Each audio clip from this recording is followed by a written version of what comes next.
श्री स्वामी समर्थ. जय जय स्वामी समर्थ. चला तर मंडळी, आज आपण श्रवण करूया श्री अधिक मास महात्म्य या कथासारातील अध्याय 10. मौन भोजनाचे महत्व. विष्णू म्हणाले, लक्ष्मी, मागील अध्यायात सांगितले मी की त्या चंद्रिका तापसीने अधिक महिन्यात कडक उपवासाचे व्रत केले होते. त्यामुळे तिचे खूप हाल झाले, पण शेवटी तिच्या जन्माचे सार्थकच झाले. त्या चंद्रिकेच्या स्मरणार्थ काशी क्षेत्रात चंद्रेश्वर झाला. पण असे उपवासाचे व्रत ज्यांना करणे शक्यच नाही, त्यांनी अधिक मासात फक्त एक वेळ भोजनाचे म्हणजे नक्त व्रत करावे आणि तेही अगदी मौन व्रत सांभाळून भोजन करावे. त्या योगेही पुण्य मिळते. मौनाचे महत्व अगदी विशेष पुण्यप्रद असते. स्नान, होम आणि भोजन करताना प्रत्येकाने मौन पाळावे. तथापि हरिनाम घेण्याला हरकत नाही. उदरभरण हाही एकच यज्ञ आहे.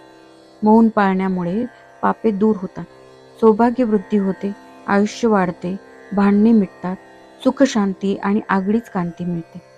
मौन पाळणे म्हणजे एक प्रकारचे व्रतच असते.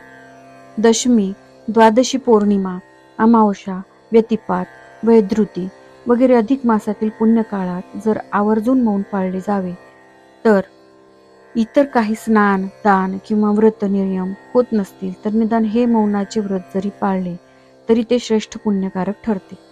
महिनाभर केलेल्या कडक उपवासाचे पुण्य फक्त एक वेळ, निदान पर्व काळात तरी एका वेळा केलेल्या मौन भोजनाच्या पुण्याबरोबर असते.